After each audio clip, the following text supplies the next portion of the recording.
And first of all ఇది team work, చాలా మంచి టీం వర్క్. కానీ మా కెప్టెన్ యుగంధర్ ముని గారు నిజంగా చాలా మందికి ఇన్స్పిరేషన్ అండి.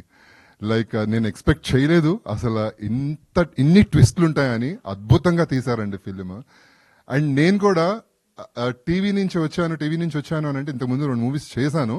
బట్ నాకు ఐఎమ్ నాట్ సాటిస్ఫైడ్ అనమాట. లైక్ అంటే ఈ కట్అవుట్ కి మంచి క్యారెక్టర్ పడితే బాగుంటుందని ఎప్పుడు అనుకుంటూ ఉండేవాడిని. వెయిట్ చేశాను, చాలా ఇయర్స్ వెయిట్ చేశాను. నేను అప్పుడు ఆయన్ని కలవడం ఎప్పుడైతే జరిగిందో, ఆయన నాకు కథ చెప్పడం జరిగిందనమాట. అప్పుడు అసలు చాలా ఇంట్రెస్టింగ్గా అనిపించింది. చేసిన తర్వాత కూడా నేను నమ్మలేకపోయాను, ఇది నేనేనా, ఇది నేను చేయగలనా అని అనుకున్నాను. కానీ అద్భుతంగా, చాలా అంటే చాలా అద్భుతంగా క్రియేట్ చేశారండి. అసలు స్క్రీన్లో నన్ను నేను చూసుకున్నప్పుడు, అండ్ నా వైఫ్ పక్కనే ఉంది, ఇలా భయపడుతూ చూసింది అనమాట, చెయ్యి ఇలా పట్టుకుంటూ. అండ్ నేను ఈ రోజు నైట్ నేను ఈ పక్కన పడుకోను అని చెప్పింది. దయచేసి నువ్వు దూరంగా పడుకోలేకపోతే వేరే రూమ్లో వెళ్ళి పడుకో అని చెప్పింది. అంత బ్యూటిఫుల్గా క్రియేట్ చేశారండి. ప్రతి క్యారెక్టర్ కూడా చాలా ఇంట్రెస్టింగ్గా ఉంటుంది. అండ్ డెఫినెట్లీ ఇది థియేటర్లో చూడాల్సిన ఫిలిం.